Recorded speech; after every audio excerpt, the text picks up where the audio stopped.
É uma alegria estar aqui hoje para falar para você sobre envelhecer.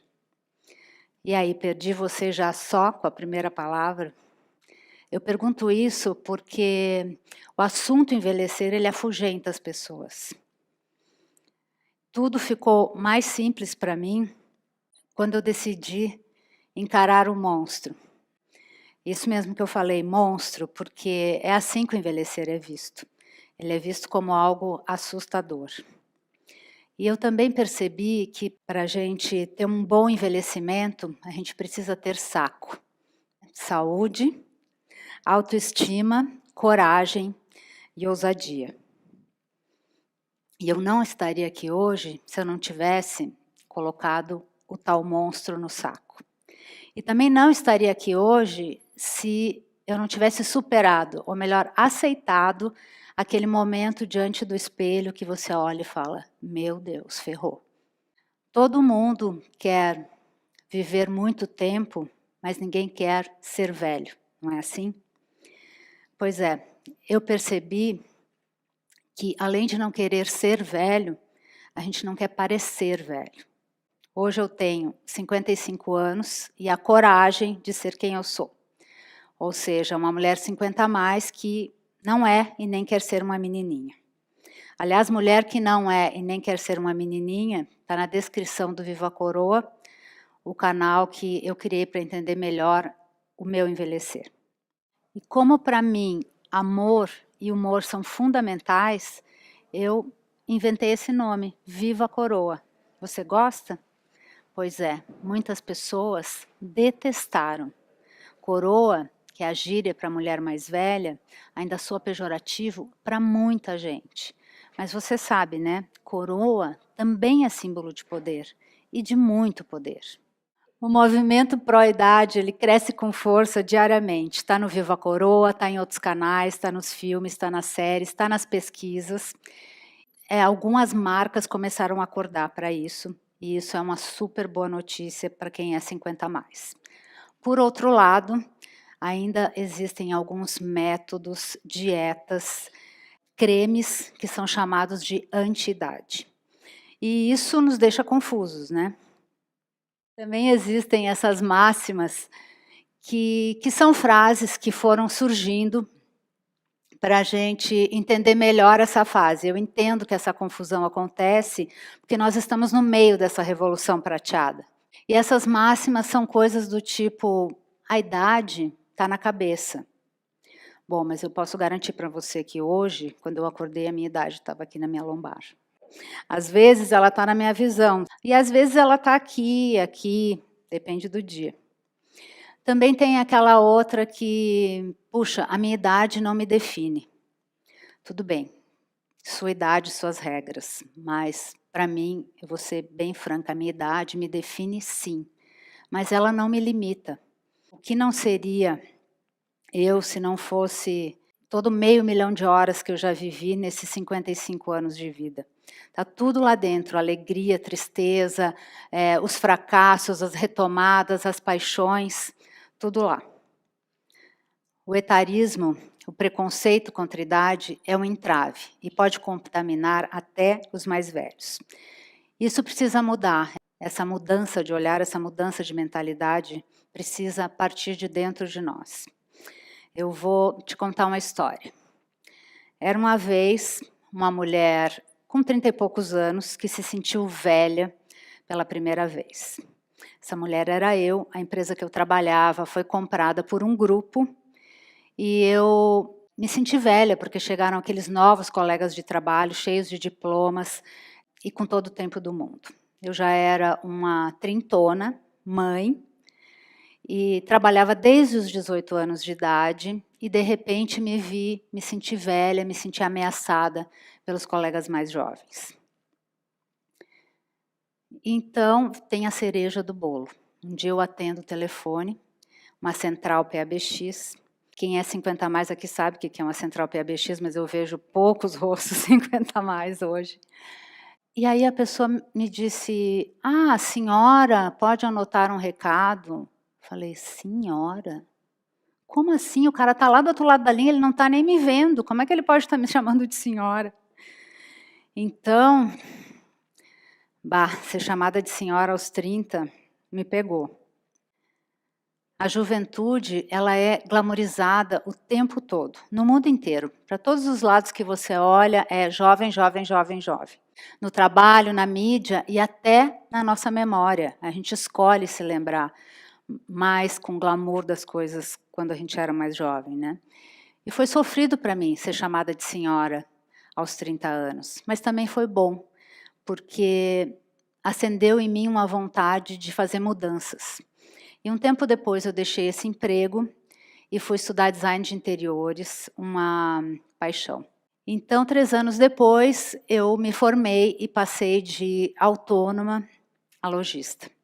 E foi bárbaro, foi um super sucesso, até que esse sucesso virou um fracasso.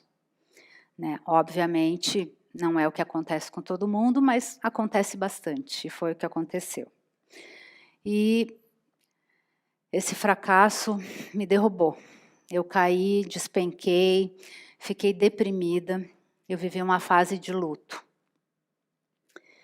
Até que eu percebi que eu precisava me reerguer.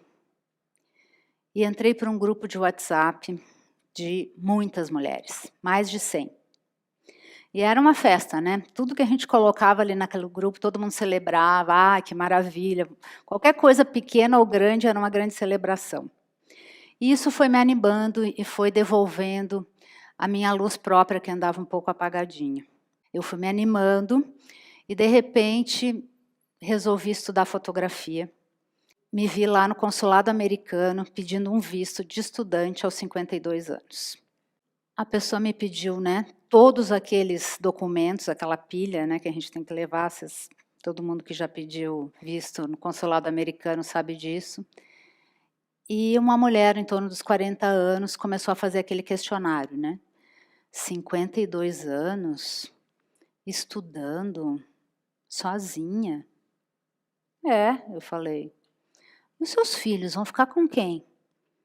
Não, os meus filhos vão ficar com o pai, mas eles são praticamente adultos, né? Ah, é? E o seu marido? Seu marido te apoia? Ele apoia, mas aí eu fiquei pensando, gente, o que eu estou fazendo de errado, né? Eu só quero um visto de estudante. E ela começou a mexer com aquela papelada toda, um silêncio, e eu ali quase sem respirar, né? De repente, ela quebrou o silêncio e me falou, puxa, eu tenho filhos e poder ter um tempo só para mim, bem que eu gostaria. E foi aí que eu entendi que era sobre ela e que a minha coragem também estava abrindo a porta para uma outra mulher. E que quando uma mulher se reconhece na outra, o mundo pode ser melhor. Bom, nos olhamos, trocamos sorrisos, eu consegui o visto, yes baby, here I go. Me fui para Los Angeles fazer esse curso de fotografia e fui morar sozinha pela primeira vez na vida aos 52 anos de idade. A minha turma de fotografia, em geral, tinha 20 e poucos anos. E foi muito interessante perceber como essa troca entre gerações, esse mix é importante. E que cada idade tem a sua luz e tem a sua sombra também, né? Tem os seus monstros. Eu entendi isso na prática. E isso foi a fagulha inicial para a minha ideia do Viva a Coroa. Mas nada aconteceu por acaso. Olha, eu parei para pensar, fiz conta, parei para pensar mais um pouco, pesquisei, sonhei, duvidei de mim, até que eu finalmente resolvi colocar em prática. Hoje, eu sou uma influencer coroa, uma vida nas redes sociais, eu nunca imaginei, eu nem sabia que existia essa possibilidade para mim. Bom, eu fiz curso de datilografia numa máquina manual, então acho que isso já mostra a distância que a minha cabeça estava de ser uma influencer depois dos 50 anos. Os meus filhos e o meu marido dizem assim, você está tão mudada depois do Viva a Coroa, e eu digo, é verdade, eu estou super mudada. Eu me sinto mais assertiva, eu me sinto mais confiante, eu me sinto mais feliz. E eu fico mais feliz ainda quando eu percebo que eu não sou a única mulher mudada. Nos posts do Viva Coroa você encontra mulheres que começaram a fazer faculdade agora, mulheres que resolveram retomar os estudos, mulheres que estão fazendo cursos de dança, dança do ventre, pole dance, que voltaram a namorar. Tem centenas de exemplos, diariamente tem pelo menos 1 ou 2 de mulheres se reinventando depois dos 50. Então, quando me perguntam o que é possível fazer hoje em dia depois dos 50 anos, eu costumo responder com uma outra pergunta. Vamos lá, o que não é possível fazer depois dos 50, né? Tem muitas mulheres aí para nos provar que é possível fazer muita coisa. A Luísa Helena Trajano só cresce e agora é a única brasileira na lista dos 100 mais influentes da revista Time. A Elza Soares continua brilhando, né, aos 90 anos. A Miriam Goldenberg lançou mais um livro esse ano. E tem também a Marineide, que é conhecida como Forest Neide, uma maratonista que criou o projeto Vida Corrida, e com ele transformou muitas vidas, a começar pela dela mesma. Eu admiro e me inspiro em mulheres que vivem o próprio envelhecimento sem preconceitos e principalmente sem ditar regras e criticar quem age de forma diferente. E não ter preconceito não significa ter que deixar os cabelos brancos, não significa fazer uma ode às rugas, né? Isso é o externo, e o externo é uma escolha de cada um. Cada pessoa pode envelhecer do jeito que quiser. Sabe aquela mentira que a juventude é o melhor da vida? Pois é, a juventude acaba, a infância acaba, a velhice acaba. E aí, desculpa dizer uma obviedade, não tem próxima fase. Essa é a realidade. A maturidade me trouxe essa luz e muitas outras. Eu acredito que uma boa velhice está apoiada em poucos, mas indispensáveis fatores: mobilidade, cognição e consciência. Em resumo, só tem um fator realmente fundamental que pode atrapalhar uma boa velhice, que é a saúde, física e mental. É claro que é importante ter saúde em todas as idades, mas a gente sabe muito bem que na velhice a saúde fica mais frágil. E que o mais importante de tudo é o autocuidado. O que a gente tem de mais importante para fazer do que cuidar de nós mesmos? Eu mesma não tenho essa resposta. A ciência está evoluindo, mas essa manutenção, ela dá trabalho, ela exige dedicação e coragem. Coragem para quê? Coragem para fazer algo novo, começar a dançar, voltar a dançar, aprender uma nova língua, coragem para dizer não, coragem para dizer sim, né?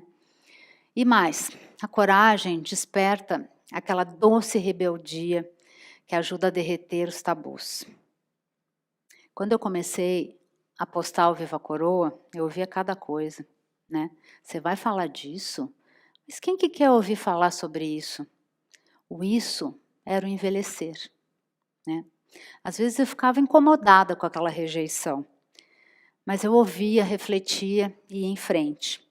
Hoje eu fico pensando que se eu tivesse dado ouvidos àquelas críticas sem questionar, talvez o Viva Coroa nem existisse.